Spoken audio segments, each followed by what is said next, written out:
Hello, and welcome to the Resource Nexus podcast. I'm your host, the Elevated Rim, proud member of the Zach Eady fan club and an unapologetic Boban truther. Today, we're diving into my personal draft board for the 2025 NBA draft. Let me be clear from the jump. This isn't a mock draft. I'm not here to predict what teams will do. This is all about how I evaluate talent and stats and who I think should rank where. And guess what? I don't care if my list looks like it belongs on another planet. Some of these players don't even show up on other mock drafts or big boards. And you know what? That's perfectly fine by me. Over at theresourcenexus.com, check us out. We had Zach Eady pegged as a first-round pick years ago, back when he was playing just 19 minutes a game. People thought he'd be lucky to sniff the second round, even after winning his first Player of the Year award. So yeah, I'm not concerned about the optics. Now, let me say this. I'm big on younger players. Why? Because potential is everything in the NBA. If you can get a guy at 19 instead of 22, you take that shot if has more potential. They've got more room to improve. But it's not just about upside. I'm also looking at guys who are producing right now. I love wings in the NBA. The versatility they bring to the table is unparalleled. The modern NBA values wings so much, and I think we need to as well when evaluating a draft class. Sure, bigs are difference makers. I'll always argue that. But unlike college basketball, where teams are scavenging the earth to find a handful of skilled bigs between the ages of 18 and 23, the NBA has already identified its top talent by draft day. By then, you're choosing from a global pool of elite prospects aged 19 to 40 for only about 90 spots. You need a player with a player efficiency rating north of 20 just to even think about starring in this league. It's a different story for wings. Finding a 6'8" or taller primary ball handler with athleticism, skill, and the ability to shoot or dribble, that's rare. Those guys are absolute gems. And sure, I'll take a swing on a high upside project here and there, but the deeper we go in the draft, the more I value stats and proven production. It's all about balance, risk, and reward. All right, let's dive right in. My top 10 prospects for the 2025 NBA draft. Number 1, Dylan Harper. Rutgers' star at 6'6" and just 18.7 years old. The dude's got it all: size, feel, and the kind of upside you have to draft for at number 1. This guy has been a natural leader on the court for Rutgers, and his ability to score and facilitate, it's more elite than I even expected. And if you've been following my site for a while, you know I don't throw the word elite around lightly. Now, it doesn't hurt that he has NBA genetics. His father played into his late 30s. But honestly, it's the incredible production on the court that seals the deal for me. Harper is averaging 20 points, 5 rebounds, and 5 assists with a 28 PER and 62% true shooting. Those are chef's kiss numbers. The shooting is already solid, and his size and athleticism give hope he can be a quality defender like his dad. Rutgers has been underwhelming this season, but I wouldn't blame a single percent of that on Harper. His schedule isn't the strongest yet, but it's respectable enough, and we'll get to see him against even tougher competition soon. Offense is king in the NBA, and Harper has fewer questions about his scoring and passing than just about anyone. The defensive tools are there too. He's my number 1, no question. Number 2, Cooper Flagg. Yes, the one and only Cooper Flagg from Duke. If you've been living under a rock, now's the time to crawl out. At 6'9", Flagg can handle the ball and rebound better than I expected. His defensive instincts, though, not quite as dominant as advertised. He's part of a solid Duke defensive unit, but others, like Brown, actually have better defensive ratings. That said, Flagg is still very good defensively. Here's where it gets interesting. Scoring. A few games ago, his true shooting percentage was an anemic 50%, but now he's bumped it up to almost 55%. Still below average, but it's progress. He just turned 18, which works in his favor. Long term, I think Flagg's a strong prospect. But some of the hyped-up defensive stocks haven't materialized, and the shooting isn't there yet. He's not rebounding at an elite level either. 15th in the ACC in rebound percentage. Still, With his youth and potential, he's firmly in the mix for that first or second pick. Number 3, Ace Bailey, another Rutgers product standing at 6'10" and 18.3 years old. Bailey came in as the explosive, athletic freak with incredible size and length. He hasn't been as productive as Harper or Flagg, but he's dealt with an early season injury. Even so, he's averaging 19 points, 7 rebounds, and a block and a steal per game. The problem, his true shooting percentage is a rough 51%, and his assist rate is abysmal. Rutgers' lack of shooting and spacing doesn't help, but Bailey owns some of those struggles. Still, with his athletic gifts and age, he's a tantalizing prospect to watch. Number 4, Kasparis Jakutionis, Illinois' 6'6" wing, is only 18.5 years old and already a certified sniper, 2 threes per game at 42%, a buttery smooth 88% from the free throw line. His stroke is chef's kiss material. But wait, there's more. Jakutionis also brings underrated size, playmaking, and poise. He's making a case to jump Ace Bailey on my board with his skill set. He's got a higher floor, though his potential might not be quite as sky high. Number 5, Jeremiah Fears. This 6'4" guard from Oklahoma is just 18.1 years old, but plays like a seasoned pro. Fears is an absolute maestro with the ball. His ability to read defenses, create plays, and score efficiently is already top tier for his age. Oh, and let's talk efficiency. He's leading Oklahoma's unexpected success with a 60% true shooting, and that's despite shooting just 29% from deep. Given his stellar free throw numbers, though, there's real hope that his three-point shot will come around, maybe even this season. With his youth, size, and production, Fears deserves serious consideration for this spot. Number 6, VJ Edgecombe from Baylor. At 6'5" and 19.3 years old, he's a bit older than some of the other prospects, but he might just be the most explosive athlete in this class. He's been an absolute menace on defense, averaging 2.5 steals and a block per game. The offense, though, slow out of the gate. His 50% true shooting is, let's just say, it leaves a bit to be desired. Combine that with his age, and I think that's what pushes him down my draft board. Number 7, Kaman Maluak.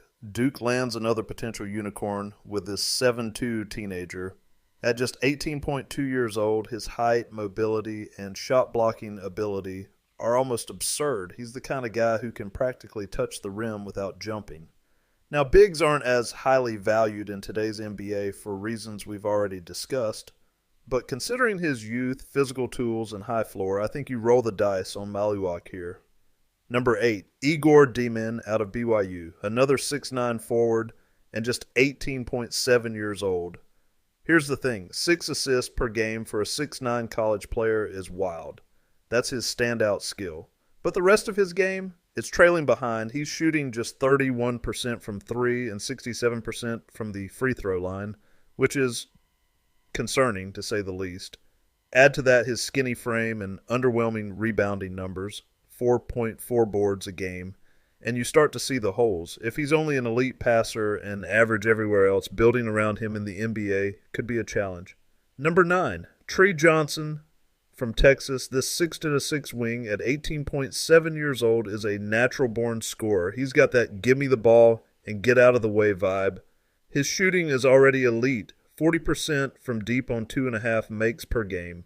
The question is, does he do anything else? Will he defend, rebound, facilitate? If scoring is all he brings, his NBA value could be capped.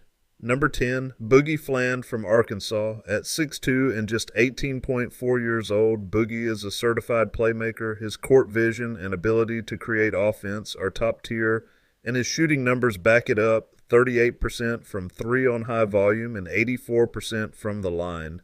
Oh, and he's dishing out 6 assists per game.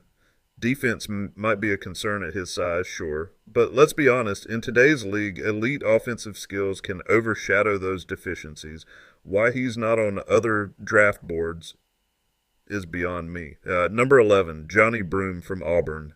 At 6'10" and 22.3 years old, Broome brings experience, strength, and polish to the table. He's a double-double machine and one of the most dominant college players of this era. Sure, he's older, but that's not a deal breaker for me. His production speaks for itself, especially in a conference this tough. The big question, his mobility.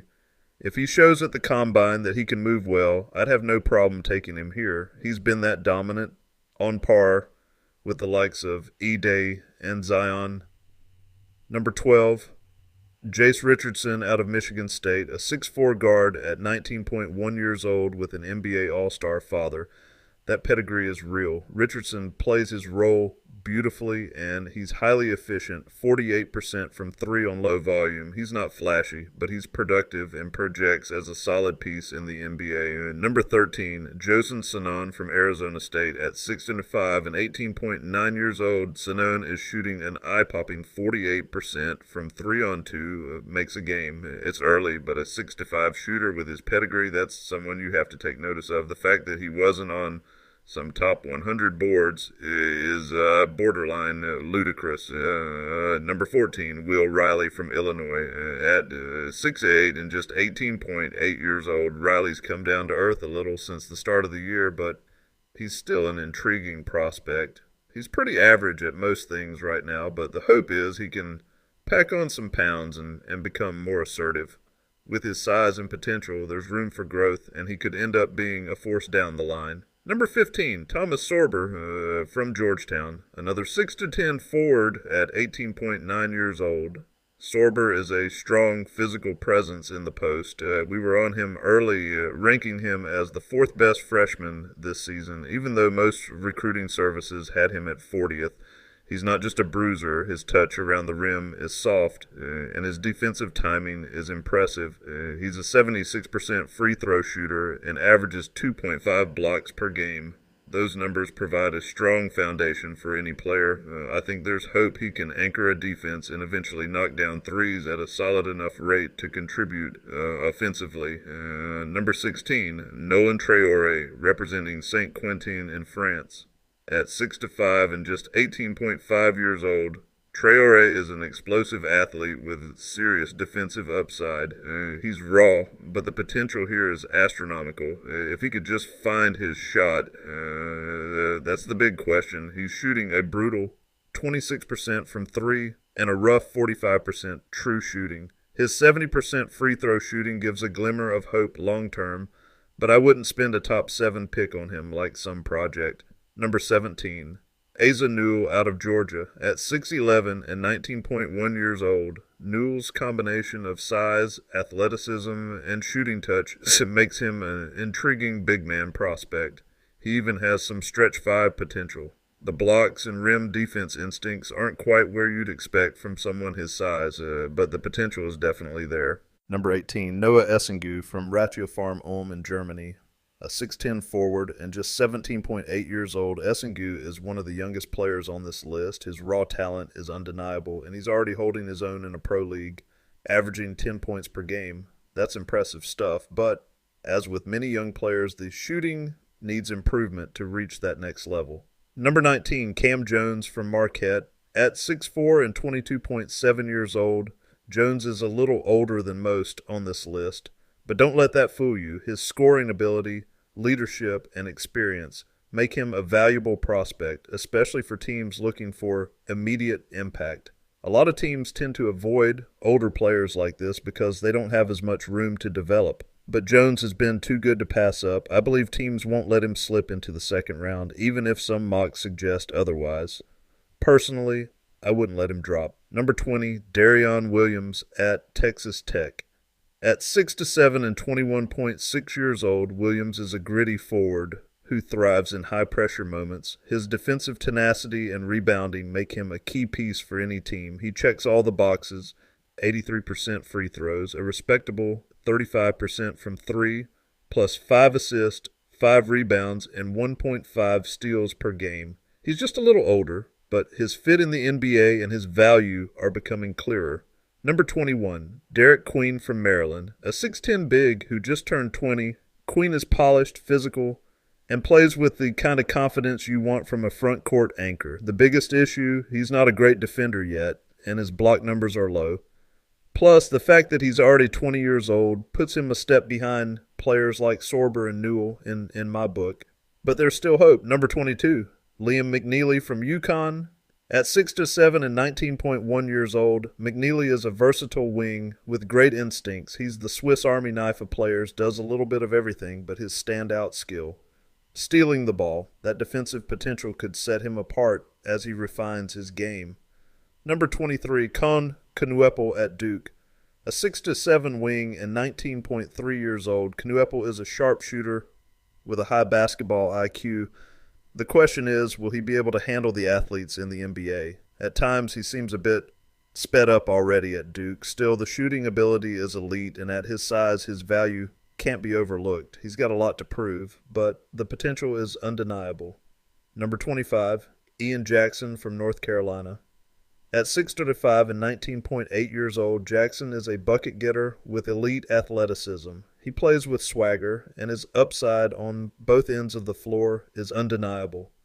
He's really stepped up his game in the last few weeks, but here's the catch. There's almost no passing, and he's already nearly 20 years old, despite being a freshman, older than you might think. Number 36, Donnie Freeman out of Syracuse. At 6'8" and 19.3 years old, Freeman is a high upside forward with a smooth jumper. He's got the tools to stretch the floor while also holding his own defensively. There's potential here, no doubt. Nearly 80% from the free throw line and a decent 33% from three at 6'8" or 6'9". I've seen him listed as both. That kind of versatility is intriguing. Number 27, Mackenzie Mgbako from Indiana. At 6'8" and 20 years old, Mgbako is a scorer at heart. He's got the tools to fill it up at all three levels, and his size makes him a tough matchup. 42% from three on solid attempts, about two makes a game, and a great 86% free throw shooter at his size is impressive. You'd like to see a little more toughness on the boards and some improvement in his ball skills and defense, but hey, the shooting is real, although just 35% over both college years definitely gives me a bit of pause. Number 28, LeBaron Philon from Alabama. A 6'4" guard and just 19 years old, Philon is a crafty scorer with a knack for making tough shots. The three-point shooting is a concern, sitting at just 28%, and he's only a 7% guy from the line as well. But man, he's a great facilitator and super productive with a 22-player efficiency rating. If he cleans up that shooting, he could be a steal. Number 29, Alex Caraban from Connecticut. At 6'8" and 22 years old, Caraban is a polished forward with a high motor and elite shooting potential. His experience and leadership will appeal to teams looking for an immediate impact. He's a winner and a solid leader or role player. I wouldn't normally draft a guy this high, but I think he's earned it. He's shown he can be the star. Number 30, Adu Thiero from Arkansas. At 6'7" and 20.5 years old, Thiero is a defensive juggernaut with an emerging offensive game. He's the type of player who thrives in high-energy systems. If he could shoot even a lick from the outside, he'd be much higher on the boards. I still think teams will draft for his potential. Number 31, Isaiah Evans from Duke. A 6'5" guard who just turned 19, Evans is all about upside. He's athletic, explosive, and shows flashes of being a high-level shooter, hitting 2 threes a game at 48%. The main question is, why doesn't he play more? Duke's good, but not good enough to bench him this much. I'm betting against Shirer on this one. Evans should be playing more. He's better than what's being shown. Number 32, Hugo Gonzalez from Real Madrid. At 6'7" and 18.8 years old, Gonzalez is smooth, dynamic, and fundamentally sound. Playing for a powerhouse like Real Madrid has prepared him for big moments. He's not getting a ton of minutes in the ACB, but hey, he's still in the ACB, which is a positive. Number 33, Joan Berenger from Cedevita Olimpija in Slovenia. At 7 feet tall and just 18 years old, Berenger is a raw but tantalizing prospect. His mobility and shooting touch for his size could make him a real unicorn if developed properly. Number 34, Tomislav Ivisic from Illinois. Another 7-footer at 21.3 years old. Ivisic combines size, skill, and shooting. He's much older than you'd think, considering he just entered college basketball, but he is very good, and his shooting and size are high-level skills. Number 35, Maxime Reynaud from Stanford. At 6 feet 10 and 21.6 years old, Reynaud is a versatile forward with a knack for stretching the floor, hitting 2 threes a game at 37% this year. Now, that's a little lower than previous seasons, but this guy's got range. He's even shot as high as 78% from the free throw line last year, showing off some serious shooting potential. His basketball IQ, off the charts. Reynaud's the type of player who makes his teammates better, and honestly, he's probably the best player nationally that no one knows about. His only real issue right now, that age. But hey, 21.6 is still young enough to make waves. Number 36, Ryan Kalkbrenner out of Creighton, standing tall at a towering 7 feet and 22.8 years old. Kalkbrenner is a defensive powerhouse. His shot-blocking instincts, legit. He controls the paint like it's his personal playground and has upped his offensive game this season. This guy's a coach's dream, and honestly, he's only getting better. Number 37, JT Toppin from Texas Tech. At 6 feet 9 and 19.4 years old, Toppin's got the kind of physical tools scouts dream about. Raw athleticism, energy, and productivity. The guy blocks nearly 2 shots a game. But here's the catch. He needs to add that three-point shot. If he does, watch out. Number 38, Colin Murray Boyles from South Carolina. At 6 feet 8 and 19.4 years old, Murray Boyles is a tough, versatile forward who thrives on effort. His motor, next level. He may be undersized for a big man, and his shooting and ball skills aren't quite there yet, but he's productive. That's the kind of hustle that doesn't always show up in the box scores, but trust me, it wins games. His free throw shooting is only 67%, though, so I'm curious to see if that improves. He's got a chance, but it's a bit of a gamble. Number 39, Zvonimir Ivisic from Arkansas. At 6 feet 9 and 21.3 years old, Ivisic is another big man with European roots, and yes, he's got a smooth shooting stroke. In today's NBA, that's the kind of game that can translate. Number 40, Kobe Brea from Kentucky. At 6 feet 6 and 22 years old, Brea is an elite three-point shooter with good size, and let's be real, in today's NBA, that gives you a shot. Number 41, Chaz Lanier from Tennessee. At 6 feet 4 and 22.9 years old, Lanier is another elite three-point shooter. If you got that ability, you've always got a chance, no question. Number 42, Joseph Tugler out of Houston. At 6 feet 8 and 19.5 years old, Tugler's a high-energy forward who has a nose for the ball. He's relentless on the boards and brings that hustle that doesn't show up in box scores but wins games. Sure, he's a bit undersized, but I'm not betting against him. He'll have a shot. Number 43, Noah Penda, hailing from Le Mans in France. At 6 feet 8 and just shy of 20 years old, Penda is the definition of raw potential. Athletic? Check. Solid frame? Check. Flashing signs of becoming a two-way force? You bet. Keep an eye on this one. Big upside here. Number 44, Chad Baker Mazzara from Auburn. Standing 6 feet 7 and a seasoned 24 oint. At 9 years old, Baker Mazzara is one of the oldest prospects on the board, but don't let that fool you. He's a versatile forward who can get buckets and brings that veteran presence that can really help a team. I think this is as far as we need to go. There are very few prospects that typically hit after about 45. And at number 45, the big man from Kansas, Hunter Dickinson.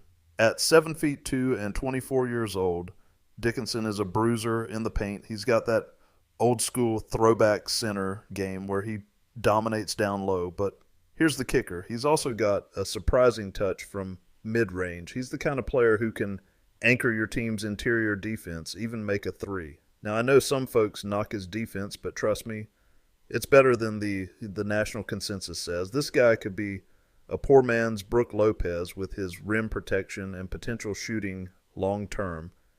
And at this point in the draft, he's a steal. You heard me. All right, that's all for today, guys. I hope you enjoyed the dive into my personal draft board for 2025. If you want more hot takes, deep dives, and all things basketball, make sure to hit that subscribe button, like and review to keep this going. And check us out at the resourcenexus.com. Remember, when it comes to evaluating talent, sometimes you've got to trust your gut. I'd much rather be wrong with how I really feel than be wrong trying to fit in. I'm the Elevated Rim, signing off. As always, check you later. Cool. Guess we'll see you around. All right, check you later. Bye. Wait, man, why are you always such a dork, man? What are you talking about? Check you later.